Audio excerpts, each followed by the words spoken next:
we're not going to, there's one reason why you're not going to want to use a vacant land contract, and not many people know it. They don't seem, we'll get into that. In fact, let's get into it now. Oh, Yeah, let's get into it why? now. Why? Okay, Why? so I'm sure more people will join, but today I wanted to talk about the two contracts that people know the least about, and it is the vacant land sales contract and the as-is sales contract. Now, I've been a long proponent, or long been a proponent of the as-is contract. I think it is the MacGyver of sales contracts. You can use it in any and every situation. You can use it in vacant land. You can use it in a mobile home. You could use it on a condominium or $100 million mansion. Just change Any the title. contract. What was that? Just change the name of it so it's not so confusing to people. Yeah, I mean, we did a video on that previously where I said it's got the worst name in our industry. It should be Yeah. called the guarantee contract Free or look contract, something. something. It's just the as-is contract is not it's not the right name. We'll say that. So here's the article that's going to go out this weekend. Vacant versus as-is, and we're going to hit the big stuff. So the first one is we're going to go over the as-is contract, and we're just going to talk about it quickly. Its purpose is to give the buyer the ability to do an inspection and to renegotiate or get out for any reason. The key word or the key phrase is sole discretion. Right. So, a couple of things that are really important on the as-is contract, even though people, the name is a little bit distracting, there is a final walkthrough that's included. So, paragraph D2B gives the buyer the right to inspect the property before closing. There's also extreme weather and casualty paragraphs. It's like half of a page long. It talks about if something were to be damaged, the seller has to bring it back into the same condition, otherwise the buyer can terminate. It has language to delay closing in those scenarios. It has a maintenance obligation. It talks about the seller has to maintain the property, including systems, appliances, and landscaping, importantly, until closing. And then systems and equipment includes rights to inspect HVAC, plumbing, pool, spa equipment, seawalls, boat lifts, and more. It actually references that the buyer intends to do those kinds of inspections. But Dad, I have a question for you. This came up recently. This is a Yeah. closing. We actually closed it yesterday. Um, Buyer did an inspection, and there's a pool screen, a pool cage, and Right. all the screens are fine. And then on the final walkthrough, the buyer sees that two of the screens have been damaged. Now they're torn. So what's your thought on that? How do you analyze that scenario? You know, is that, was that a cosmetic item initially and now it's not anymore, or what is it? I don't think the as is has a definition of cosmetic working. No, this is not specifically as is. This is any NABOR contract. Well, the standard neighbor has a torn screen as being cosmetic, and I honestly disagree with that. It's not doing the function it's designed to do. It's not keeping the mosquitoes and whatnot out. Okay. So for me, a But it, torn but it screen. does specifically say in the inspection language that it's a cosmetic item. Yeah, on page 7, it says it's Okay. cosmetic. Anything Uh, else that you would think out on that one? There's Missing something screen. else. I don't know. What's the other thing? Maintenance obligation. So it wasn't torn, and now it is. So in that scenario, the seller does have a duty to bring that back Right. because it's not, it's not a cosmetic item anymore. That's a totally different section. Now we're talking about the maintenance obligation. Seller Yep. has the duty or the requirement to put those screens back. Now, Dad, I will say I had the attorney on the other side representing the seller who disagreed with one point. He claimed that it was normal wear and tear. So the maintenance obligation says that the seller has to maintain the property other than normal wear and tear. What's your opinion? This is already closed, so you're welcome to say whatever you want. I want to know, how would you approach that? Is that normal wear and tear? Did What's you your represent the strategy? buyer, Christian, or the seller? It doesn't matter because I already closed. No, but for me, I always look I at, represented the buyer. and how much was his deposit? I don't remember. let's say it's $100,000. Yep. Even if I disagree and don't think it's a maintenance issue, I'm not gambling $100,000 over a $70 screen. Good. Just not doing it. Okay. Yeah. Again, having litigated a bit, you just don't know what's going to happen in a courtroom, and sometimes the judges get ticked off that you're bothering with. I had one where it was like 2 bugs that were found in a unit, and the judge was annoyed that you couldn't work out the 2 bug problem between the attorneys. So he just got ticked at one of the lawyers and nailed him. Yeah. So when you have a real little thing like that, one, the risk reward is just not worth it, no matter what my opinion is. Okay. Uh, Well, let's and say I want your opinion. I don't think it's wear and tear. You don't think it's wear and tear. You think that the seller is obligated to maintain. And a tear, the word tear implies an abrupt rip versus a slow disintegration. Right. That's how I look at it in my head. A slow disintegration versus an abrupt there's like a line. It's linear, especially Yeah, a linear tear. It's I like, would agree. something I hit do it. agree with you. And so the seller's attorney sent an email saying, actually, the way it worked, the way it happened is that the buyer's agent called me and said, "Hey, we found some screens that are torn, and we want the seller to fix them, and it's at the walkthrough." And I said, "Well, Oh, was this noted on the inspection as well?" And he said, "No, there was no screen tears on the inspection." I said, "Okay, so now I know that I'm in the maintenance obligation section." And that the seller is required to maintain it in substantially the same condition. right. I don't believe, personally, I don't believe that the screens are normal. Screens being torn are not normal wear and tear. I would say normal wear and tear would be, extra, you know, wear on a carpet, some rubs on the drywall, there's a bang on the door, like I don't know, small, truly cosmetic things. You would not rip a screen and then never fix it, but you might bang the drywall and never fix it or something like that. Yeah. So I do believe, and this is very subjective. I think they're different. And when the seller's attorney, so what I did is I reached out to the seller's attorney and said, "Hey, we've asked that these screens be repaired. This is the seller's maintenance obligation. We're not claiming it to be cosmetic versus defective. This is maintenance." And his Yeah. response was, "This is normal wear and tear," and he just left it at that. And I just responded, "I disagree." That's all Was I this said. attorney on Marco? No. Um, we're not hating on any attorneys in this podcast, but I just simply said I disagree. And so what ultimately happened is that the other attorney and I, we just kind of started figuring it out. We got a price and we negotiated on what that amount would be. Yeah. And they offered, $200. The repair was $400. We met in the middle at 300 and it was fine. But the seller's attorney, their initial response was to say no.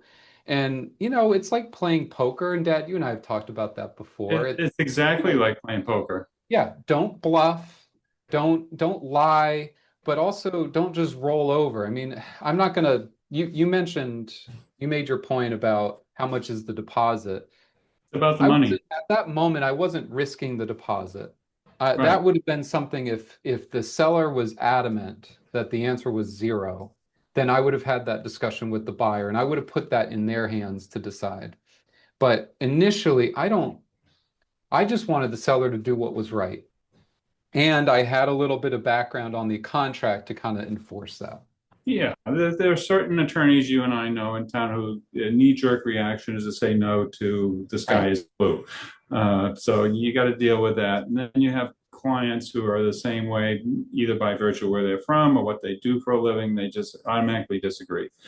Yeah. Uh, And so sometimes they get away with that. There are scenarios where the buyer is in a pretty compromising situation, and we have to do things even if we could fight, but we decide not to. So, context is key. It's very, very important. What the buyer's stamina is for a little bit of a drawn out process, it really does matter. It also matters if there's a loan. If this buyer had a loan and they had signed papers and we are just negotiating over $200 or $100, we don't have a lot of leverage, and the seller might take advantage of that. So And they some of know this it. Yeah. situational, we've really got to understand the whole picture. What is the listing agent thinking? What is the buyer's agent thinking?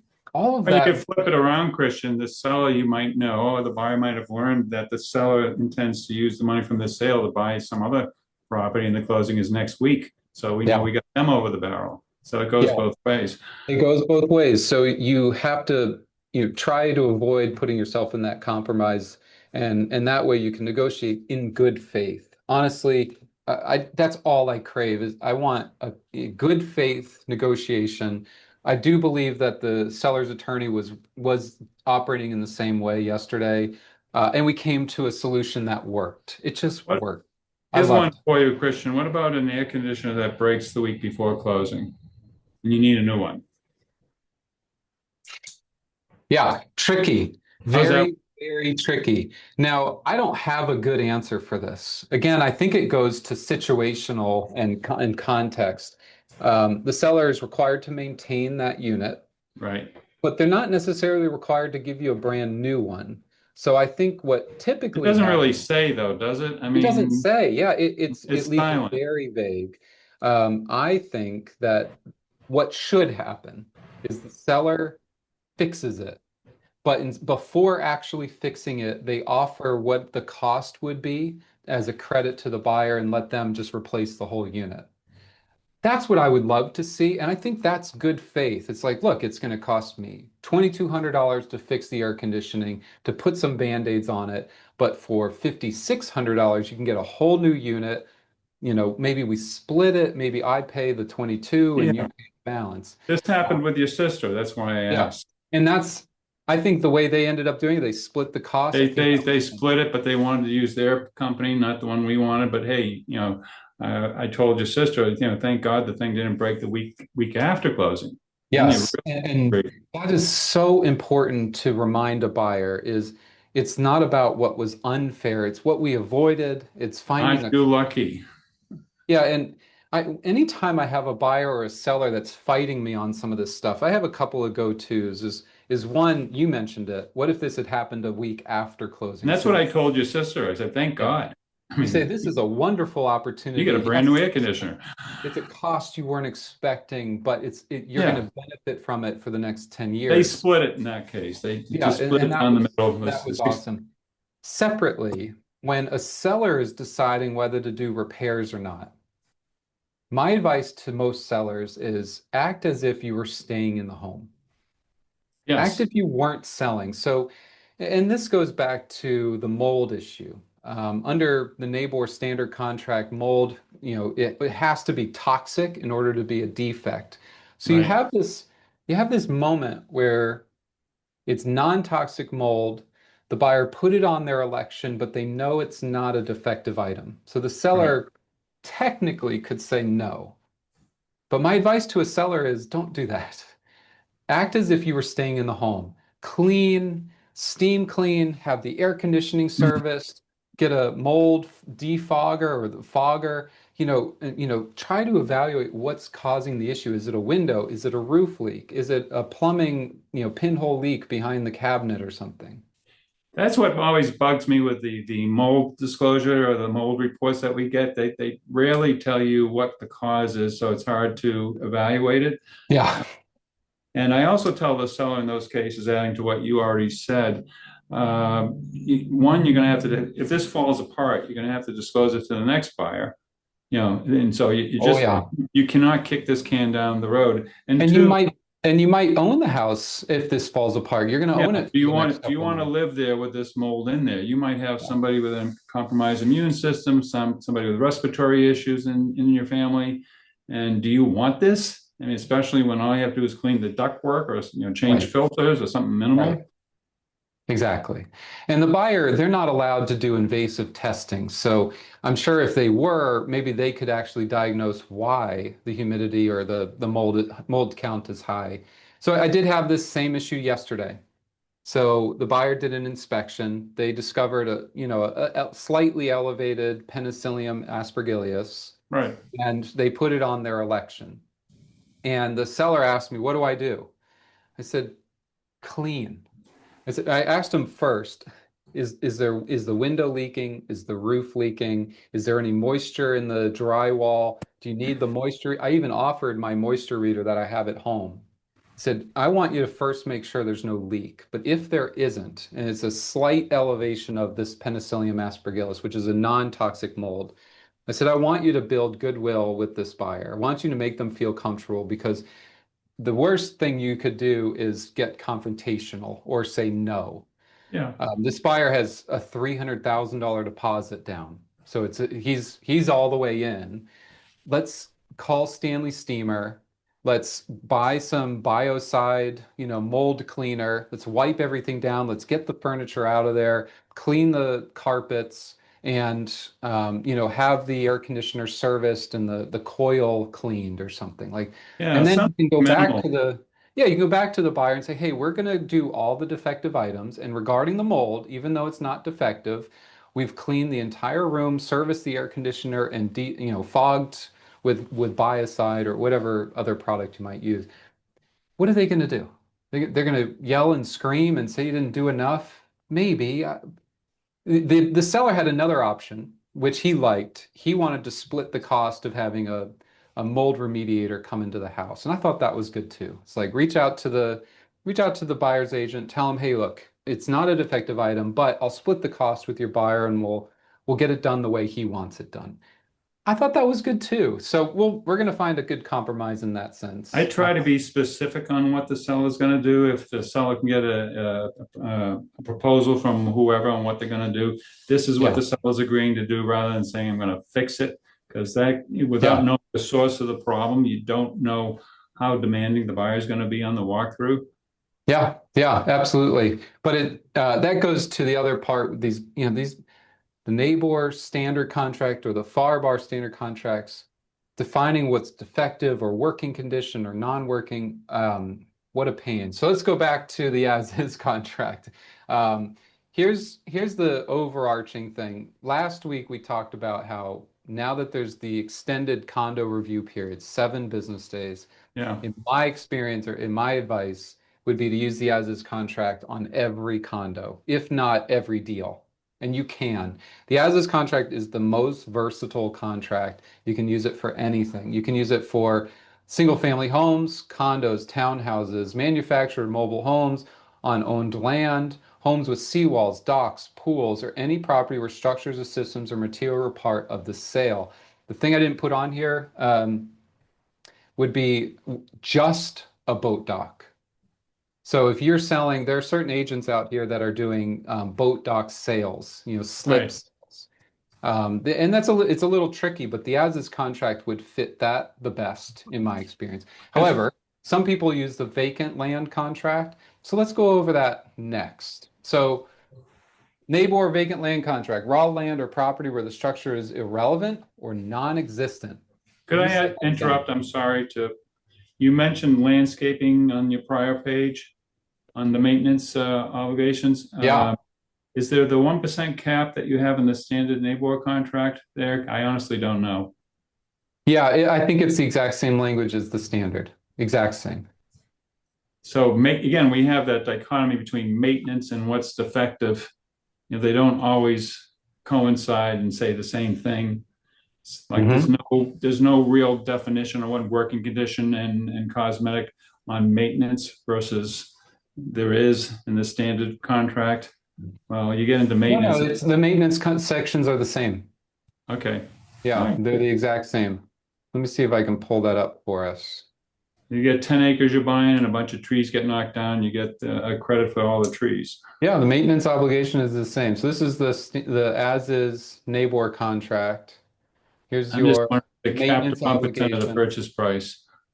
So I really don't remember. This is the risk of loss with the casualty and damage, and it has the landscaping in here. It's the exact same language as the standard. So you're not Yeah, giving anything I don't up. see, is the 1% in there, Christian? My eyes aren't that good. I don't see it here, no, but it's not in, I don't think it's in the other one either. It's in the standard contract We'll as look at it. We'll look at the two compared. I mean, that was something that was added a few years ago. Oh yeah, look at that. 1%. So notwithstanding provisions of D2C or D3A, any loss or damage to landscaping um, shall not exceed 1% of the purchase price. Yeah, it's the same thing on the as is, 1% of the purchase price. It's what yeah. It's the exact same language. Yeah, Yeah, exact that's same probably language. within the last 5 years they added that. Yeah, so I think that's,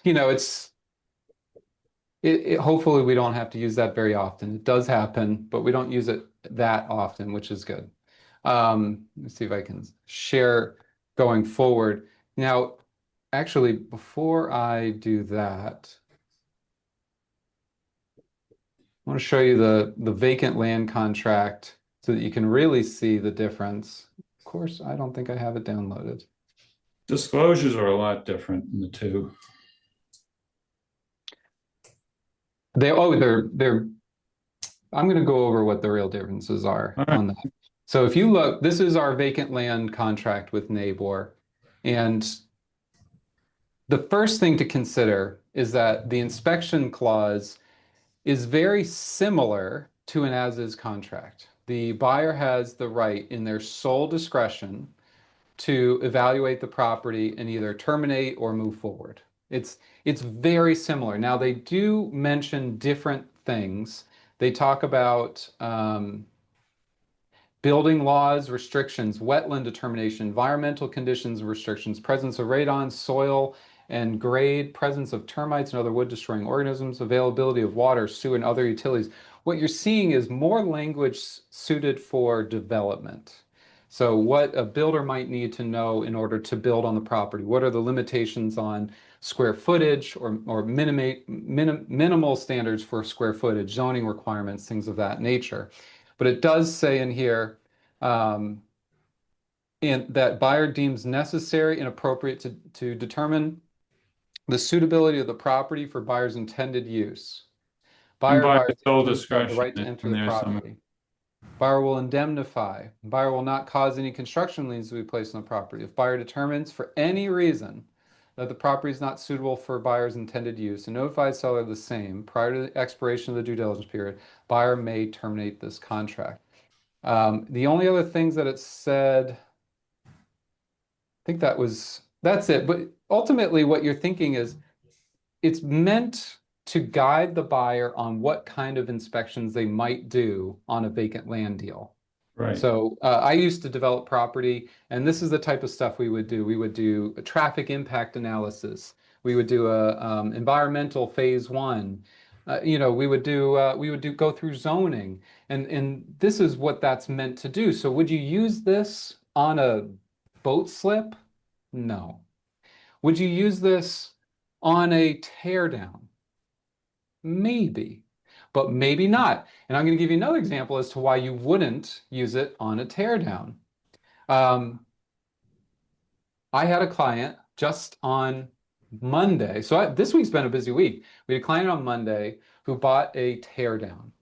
But what was in the back of their head? They think they're going to put their son to live there for a year or two while they get their building codes, while they get their permits and their licensing and everything set up. So if you're going to do that, what do you want on that? You want to make sure the house is still good, right? Do you know what the vacant land contract is missing? A walkthrough. There's no walkthrough. There's a maintenance walkthrough, isn't there? Not really. There was So when I the talked about the maintenance. walls and the boat dock and all that jazz. Seller shall maintain the property, including without limitation lawn, shrubbery, landscaping, the condition existing on the effective date, whichever is earlier, and shall not cause or permit deterioration of the property, or otherwise take any action to diminish the value of the property. Compare that to the as-is contract. It actually has a section on a walkthrough inspection. Well, how the heck are you supposed to determine they maintain the seawall, for example, okay, I without don't know. I'm just saying it's not there. there's a lot of stuff in every contract that isn't there. They leave it out on purpose. Yeah, so what's the purpose on this one? I don't see it. They don't want it to be 55 pages long, I guess. I don't know. You know what else is missing? What's that? Oh, you don't know. This is good. Well, I want to know why I can't use it for a boat dock, or a boat slip, because I would Well, have. the first reason is there's no final walkthrough inspection, which I think is a downside. Uh, because with a boat slip, I want to go and make sure that the lift is still there. I Yeah, don't know, and maybe that's a small thing, but you know what else is missing? Casualty language. They have one section about extreme weather condition, which allows you to delay closing for up to 30 days, after which the buyer may terminate. All right, so this is one section that's line 207 to 211. Do you know how many lines the risk of loss section is on the as is contract? Starts at 350 and it goes yeah. all the way down to 382. So it's 32 lines of contract that are completely missing in the vacant land contract. Sounds like you're a lot safer never to use the I land don't see contract. why you would. I don't. You know why I would use a vacant land? Just for the walkthrough, for crying out loud. Just the walkthrough and the possibility, especially if it's a tear down, the possibility that the buyer might use the property or rent it temporarily. Even my wife and I, we moved into our house even though we plan on renovating it eventually. So, making sure that you have that protection, I think, is hugely important. The other reason why I might use a vacant land contract is the default inspection period is 15 days on an as is and a standard. That's the default. The default due diligence period, um, where is it? Maybe it's not there. I think it's 60 days. We got to find where it is now. So here it is. Default is 60 days if left blank for the due diligence period. Now, people ask me all the time because I did do development. We built subdivisions. Right. 60 days, people would ask, why do you need so much time to do a vacant land contract? Well, all the things that are mentioned in that due diligence section. We want to look at zoning, traffic impact analysis, environmental studies. Yeah. We want to have a chance, and those things are not straightforward. They take weeks and weeks and weeks. And especially if you're doing a rezoning, you need a lot more than 60 days. You might need 180 days. So typically what we would do is we would put a property under contract. We would give ourselves 180 days to do all our due diligence, and then we would give ourselves the ability to extend the due diligence period by putting down additional deposits. So, and then the last part would be whatever studies we did, whatever zoning we got accomplished. If we decided not to move forward, we were obligated to share that information with the seller because we're basically on vacant land. We are increasing the value of the property during our due diligence. It's very different than a normal home would be. I found the greater the acreage, the more time you needed, and sometimes it's the Absolutely. buyer. They have to have a board of directors meeting to approve the transaction. That Yeah. takes a while with the notice requirements. Yeah. Uh, Even the wetlands determination, maybe you want to get a permit to infill wetlands.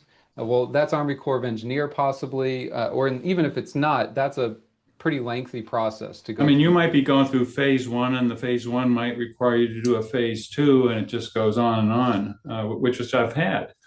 Uh, Yeah. Yeah, exactly. So we've got going back to my article that'll go out this weekend. So I think the vacant land contract is best for raw land or property where the structure is irrelevant or non-existent. but Irrelevant what or safeguards non-existent. do you put in there so the seller doesn't come back and say, "Hey, look, the roof's leaking, and I'm not closing unless The seller or the buyer? the buyer." Well, I mean, there is a maintenance obligation. I would say you would add in a walkthrough requirement, or I would just use the as-is contract. So key features, no final walkthrough, no systems or equipment language. They don't reference the AC, the electrical panels, the roof, the pool. Yeah. Storm clause is incredibly limited, and it's very due diligence focused. Paragraph 8 allows buyer a window, default of 60 days, to inspect the land for zoning, wetlands, soil conditions, utilities, and buildability. I don't even know if that's a word. I might need to fix that. Recommended for vacant residential lots, RV pads, or mobile home sites with no structure, zero structure. Boat slips or docks sold as real property. I don't know if I'm feeling that anymore. I might have to change this. Builder lots or investment land, agriculture or conservation land. I have a breakdown of the different changes or the difference in the contracts, the feasibility studies, use of property, real world examples. We'll go through all of that. Final advice, think about it. The as is your go-to, in my opinion. I'm still confused about the boat dock. Why do you have a problem with that? Well, there's a lift. What if a storm comes in and destroys the lift? The seller has no maintenance obligation.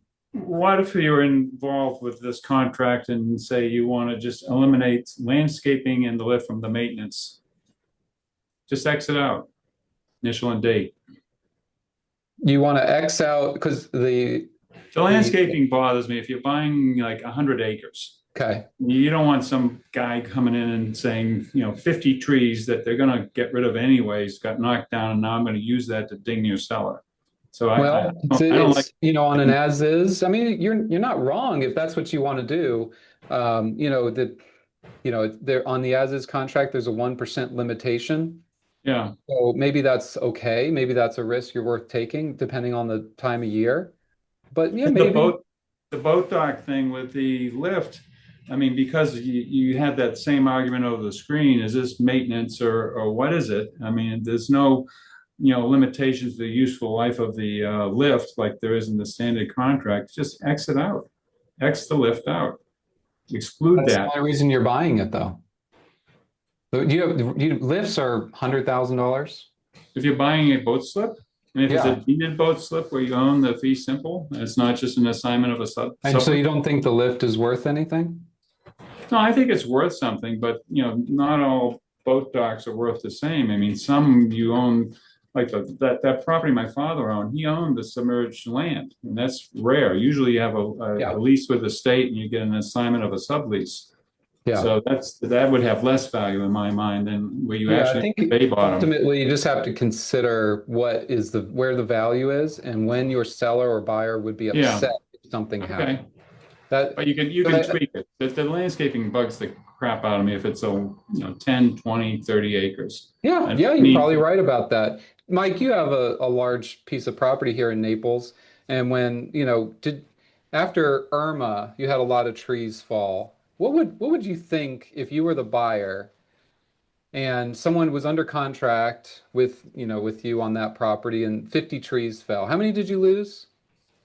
That is, I think it's 56 trees, well, each 56 one about trees. 40 feet tall. Yeah, and what's one tree cost, Mike? Did to buy it? Well, I tell you what, I had people from Georgia come to the property offering to cut down uh, to chop up my trees that had fallen, and the quote was 40,000. To remove I had everything. another quote from Alabama that was 25,000, and the local guys came in at a better price. These But are all yes, palm trees, Mike. If you had bare land and you had to go out and buy 5 palm trees, what do they go for? You know? if you put them in. Yeah, putting them in. I really don't know, to be honest. All my trees were there when I bought the property. I just would hate to have some sharp lawyer on the buyer side dinging my seller for the cost of a tree. I know it's not zero. Well, there's a limitation. So let's say Mike's selling his home for 2 million bucks, and he loses 56 trees in a storm. The limitation is 1%. $20,000. Yeah, doesn't sound that bad. The buyer gets much less of a house in that sense, potentially. Yeah.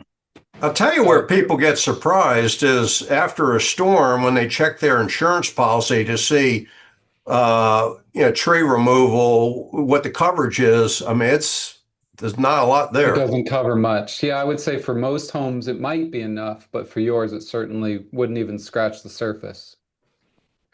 So, obviously there's opinions on this. And Mike, you and I, this whole analysis came up from one of your agents that is doing RV sales, the land, so the RV slip sales.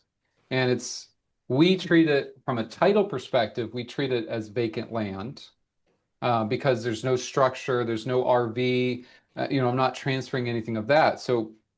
But from a contract perspective, you brought up a point there's a concrete pad, there's electric, there's plumbing potentially, maybe there's a little shed in the back, and so in that scenario, what type of contract should we use? And we had to think about that.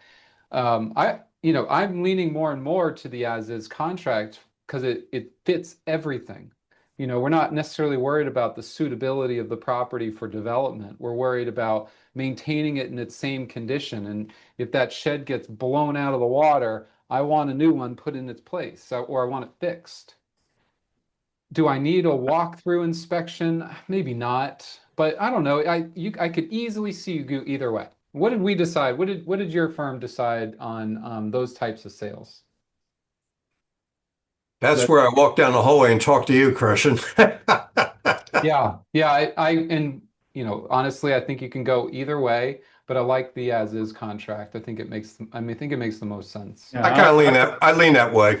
I would still exclude the broken down house from the maintenance obligations, just so, if the place got blown down during a I hurricane. guess it depends on what time of year and how bad that structure is. Yeah, So if you've got something, I had someone that there was an old shed. It was 20 years old, and they bought it. yeah, It was already a couple years old. So this was probably more than 20 years old, but they never permitted that shed. So yeah. the buyer comes in and says, "Hey, I want you to permit that shed." And I think the seller paid $6,000 or $7,000 to permit that shed that only cost him $1,000 used 20 years earlier. So, yeah, if we had carved that out initially and used a standard or an as-is contract, or we disclosed that that shed was not permitted and is not covered under the maintenance obligation, could have avoided all of that. But we didn't know that was going to be a problem. We So were use what you oblivious. started with, Christian. If you're going to argue about whether or not one screen is ordinary wear and tear, imagine what the arguments would be on an old house that they say, they're going to ultimately tear down. They might have their kid live in it for a year or two. They're going to come up with 4,000 arguments on why, whatever they find is a problem. I mean, lawyers can argue about anything. If they're going to argue about the screens, God help us. That's why I want an as-is contract. I think that you give the buyer a chance to do their inspection, you keep it as limited as possible. And if the buyer needs to back out because the roof is leakier than they thought, Yeah. okay. But we were selling it as a tear down. I do Now, wish the contract were clear if like the air conditioner blew, you get a new one or not, or is it split, whatever the deal is. yeah, well, and the other issue with that is line 327 limits what a seller's maintenance obligation or inspection obligation would be, but that same limitation doesn't apply to maintenance. And I think Yeah. that is another glaring issue that could be a major problem. And that's not in the as-is contract line 327. No, it is not. It's not. And that's why the maintenance obligations, they don't have that cap. So these contracts aren't perfect. They try to update them and fix them, but by using more complex contracts and different scenarios, I think we all do ourselves a disservice. I think we should have one contract that we all know. Yeah, you've converted me to the as-is, but again, with the old houses, I always would exclude those that the buyer is buying it for land value only, and the home has no value whatsoever, and there's no maintenance responsibilities at all. So it's just crystal clear.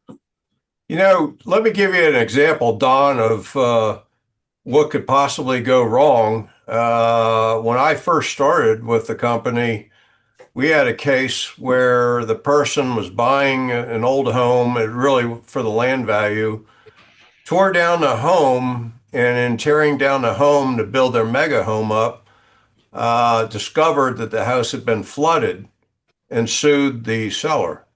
Now, you might say, well, wait a minute, they tore down the home, so why are they suing because there was a flood in the home? The flood they were referring to was Hurricane Donna. 1960. 1960. The owner of the property was born 20 years after that. Yeah. Had no knowledge of that whatsoever, but we still got sued on it. I always thought that was interesting. But yeah. Well, now there's Florida law on floods, on floodwater, so you have to disclose stuff like that. Yep, So, yep. it's hard to We determine what did that the article, damage would be. Christian, with the case in Miami where they had a flood and they got, like 2 years before they sold the property, and they totally fixed the condo and still didn't disclose it. And the court Yeah. said you had to disclose that you Or had even you a flood. mentioned you had a scenario where the termites were in the shed and they didn't disclose it. You remember that one, Mike? Yep, yep. I'll tell you a wild one though. You're talking about vacant land earlier. We had a lot up in Bonita, totally cleared except for 3 small trees on it, but totally cleared. And when they started building on that pristine lot, they discovered that 50, 60 years ago, it used to be a dump. And they were pulling engine blocks out of the lot, appliances. And so you'd say, okay, well, why would you inspect a vacant lot? Well, in that case, what was below the surface that no one knew about ended up becoming very interesting. Yeah, I had a situation like that in Georgia. There were 250,000 rubber tires buried underground, and it was going to cost hundreds of thousands of dollars to remove them. So that was a big part of our due diligence, is getting pricing and figuring that out. Ultimately, to tell you how that deal worked out, it wasn't a cost that the buyer could estimate. We just couldn't figure it out. So we made the seller do it, and then we closed at market value. So some inspection items, because they're so vague or the cost is unknown, like in your engine block scenario, the seller has to do that. Otherwise, there's no way they'll get market value for the house, for the property. So that's my thinking. You kind of have to switch. There's no price you can put on it necessarily. So that was truly a case where the rubber meets the road. That park, Christian, down in the corner of Collier and Isla Capri Boulevard, that used to be a dump. That 13 acres that my dad sold. Yeah. Had to do phase 1, phase 2, all that. Yeah, they got to do their due diligence. Yeah. All right. Well, corny jokes and all. Thank you, everybody. Have an awesome day. Good luck. Thank you, Christian.